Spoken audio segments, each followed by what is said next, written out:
अल्लाह ला युहज़िकल्लाहु अबदा, अल्लाह आपको हलाक नहीं कर सकता। ये कॉन्फिडेंस कहां से आया, ये गौर करने की बात है। मेरी माओ जरा गौर कहना, मेरी बहनों जरा गौर करना, ये कॉन्फिडेंट आया कहां से खदीजा के पास? खदीजा ने किस बेस पर ये बात कही? क्या नहीं लगता कि ये सवाल काबिले गौर और फिक्र है? खदीजा को ये ख्याल कहां से आया? खदीजा ने ये कॉन्फिडेंट कहां से पैदा किया? अल्लाह की कसम, अल्लाह आपको बर्बाद नहीं कर सकता, आपको अल्लाह हलाक नहीं करेगा। ये कॉन्फिडेंट कहां से आया? ये अज़ाइम और ये पुख्तगी कहां से आई बात में? आगे की इबारत है, क्यों? इन्नका लतसिलुर रहीम व तहमिलुल कल्ल व तक्सिबुल मादूम व तक़रिज़ ज़ईफ़ व तुईनु अला नवाइबिल हक़। ये वो 5 चीजें थी, ये वो 5 चीजें थी जो कॉन्फिडेंस आया था, यहां से आया था। जो कॉन्फिडेंट आया था कि अल्लाह आपको हलाक नहीं कर सकता, क्योंकि आप लोगों के साथ सिला रहमी करते हैं। खदीजा ने यह नहीं कहा क्योंकि आपको अल्लाह ने नबी बनाया है, अल्लाह आपको नबी बनाएगा, ये नहीं कहा। क्या कहा?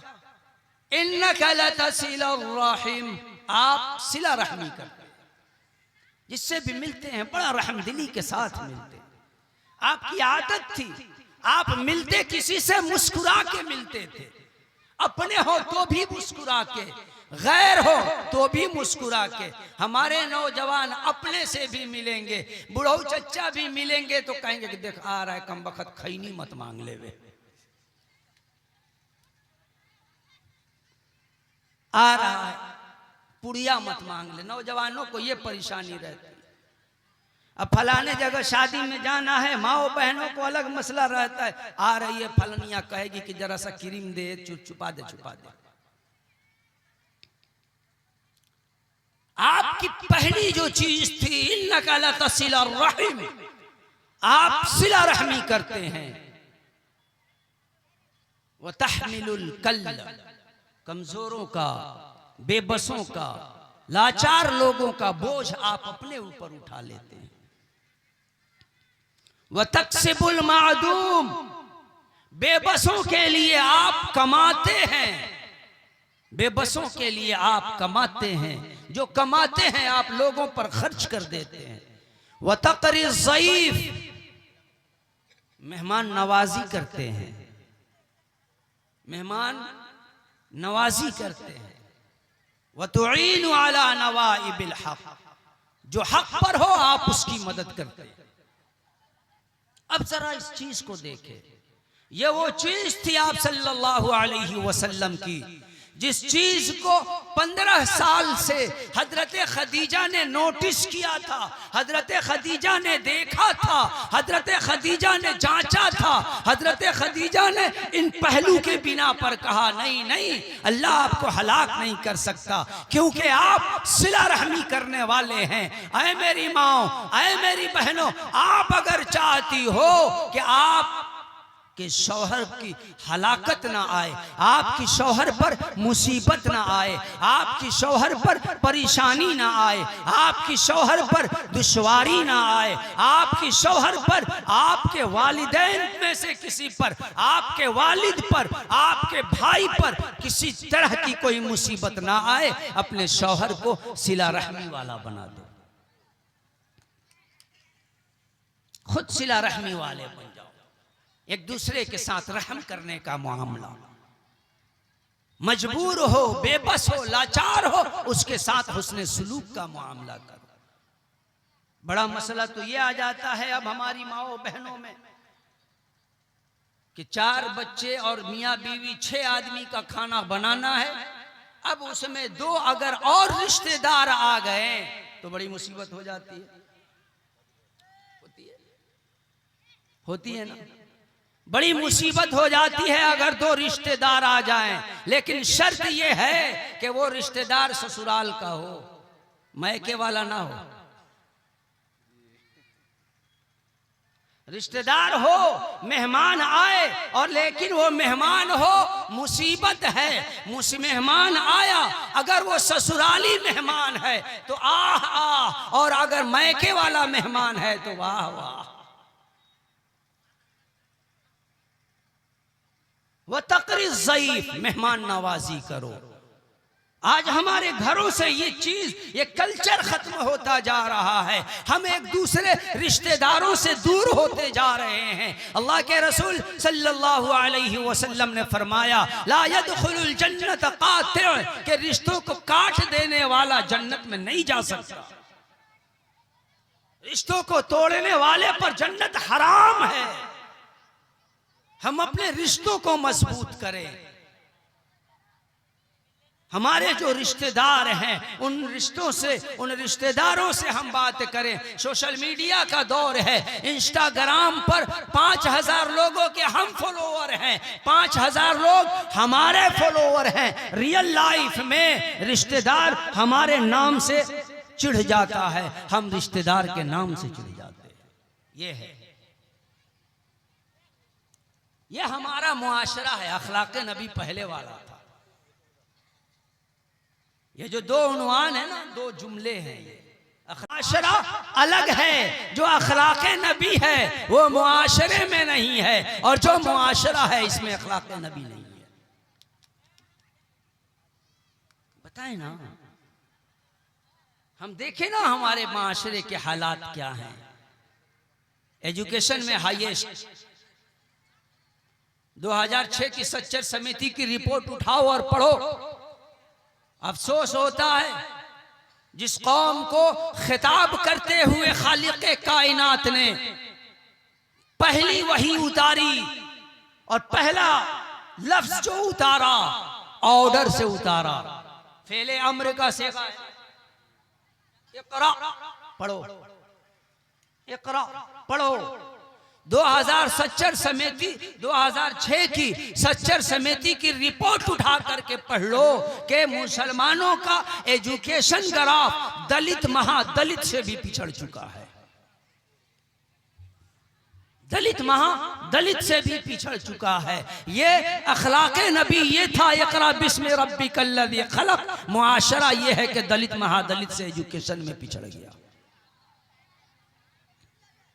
ये है मुआशरा। और भाई एक बात बता दीजिएगा, मौलाना कहाँ गए? गुलाम रब्बानी साहब, कब तक चलेगा? वरना मैं सुबह तक चल जाता हूँ।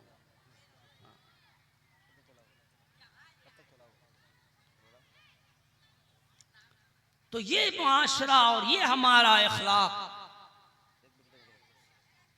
इखलाक मुसलमानों का आज का अखलाक, हम खुद अफसोस होता है तस्करा करते हुए। एक किसी ईसाई ने किसी ईसाई की जमीन को गस्ब कर लिया,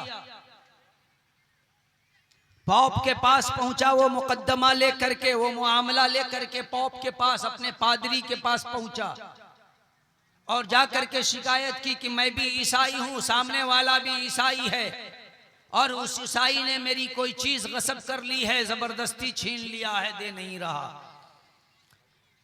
तो उस पादरी ने, उस पॉप ने एक लेटर दिया और कहा कि तुम इसको खोल के मत पढ़ना, और जाओ जाकर के उसको दे देना कि वो पढ़ लेवे, बस तुम्हारा फैसला हो गया।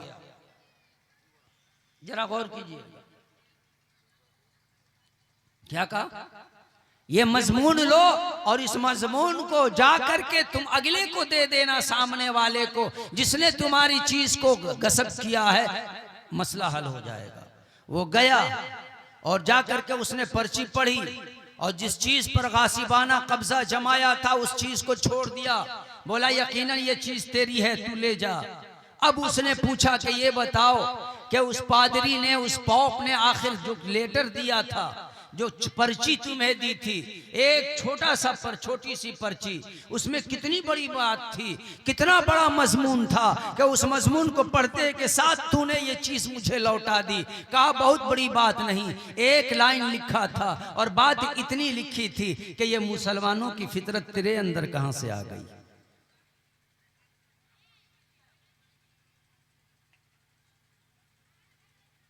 क्या लगता है?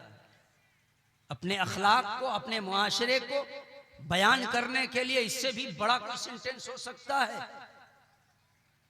इससे भी बड़ा कोई सेंटेंस हो सकता है? हाफिज इब्ने कसीर रहमतुल्लाहि अलैह कुरान करीम के सूरतुन निसा की एक आयत के ज़िम्न में एक बात कहते हैं कि एक वाक़या यूं हुआ कि एक मुसलमान और एक यहूदी का कुछ मामला था। आपस में एक ज़मीन पर विवाद चल रही थी। बात बढ़ते बढ़ते यहाँ तक पहुँची कि उस यहूदी ने, उस मुसलमान ने कहा कि चलो इसका फैसला चल करके हम अपने नबी से कराते हैं, वो बड़ी सच्चे हैं, बड़ी अच्छे हैं, बड़े अमानतदार हैं, चलो उनके पास चल के फैसला करवाते हैं। वो फैसला लेकर के पहुंच गए, सरवरे दो आलम सल्लल्लाहु अलैहि वसल्लम की खिदमत में पहुंच गए। वहां पर सुना, आप सल्लल्लाहु अलैहि वसल्लम ने अदालत लगाई। आप बहैसियत जज दोनों की बातों को सुना और बातों को सुनने के बाद आपने फैसला फरमा दिया और फैसला जो हुआ यहूदी के हक में हुआ। मुसलमान बरहम हो गया। वो जो मुसलमान था उसके हक में वो फैसला नहीं आया। वहां से जब बाहर निकले, बाहर निकलने के बाद अब वो मुसलमान कहता है कि देखो ऐसा है कि ये फैसला बहुत ज्यादा सेटिस्फाइड वाला नहीं है, चलो ऐसा करते हैं कि इस फैसले को लेकर के चलते हैं अबू बकर के पास। अबू बकर के पास पहुंचे। अबू बकर के पास भी अदालत लगी। अबू बकर के सामने मामले को रखा गया। मुद्दई मुद्दाले दोनों की बातों को सुन लिया गया। अबू बकर भी तो शागिर्द थे दरसगाह मुस्तफा के, उन्होंने भी फैसला सेम किया। फैसला वही किया जो फैसला सुप्रीम कोर्ट ने किया था। जो फैसला सुप्रीम कोर्ट ने किया था वही फैसला हुआ हाई कोर्ट का। अब जब वहां से बाहर निकला और उस मुसलमान ने देखा कोई चारा नहीं चल रहा, कोई बात नहीं बन रही है, अब क्या करें? उसके ध्यान में एक बात आई, अरे हम तो भूल ही गए थे कि एक तो वो भी है कि जिसको देख के शैतान रास्ता छोड़ देता है। चलो वहां चलते हैं। कहां पहुंचे? कहां पहुंचे? Civil court. यहां बिल्कुल लोअर की तरफ जा रहा है।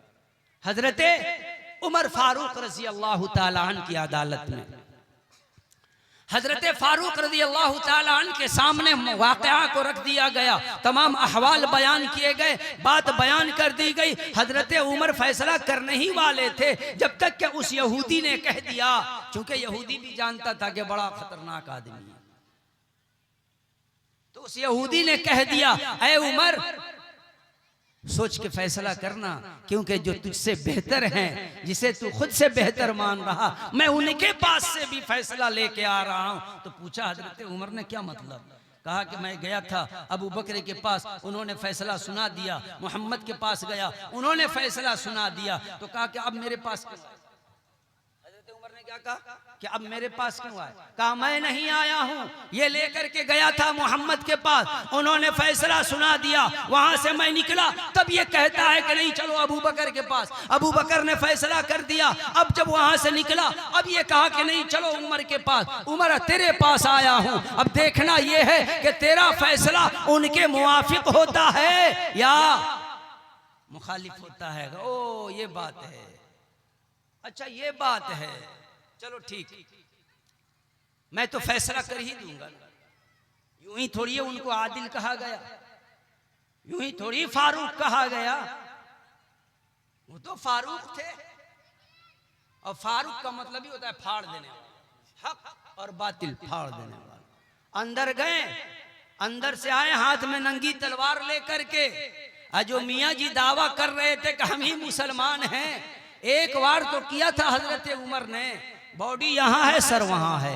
अब वो यहूदी इस मंजर को देखा, चीखता चिल्लाता भागा कि जब मुसलमान उमर ने नहीं छोड़ा, मुझे कहाँ छोड़ेगा।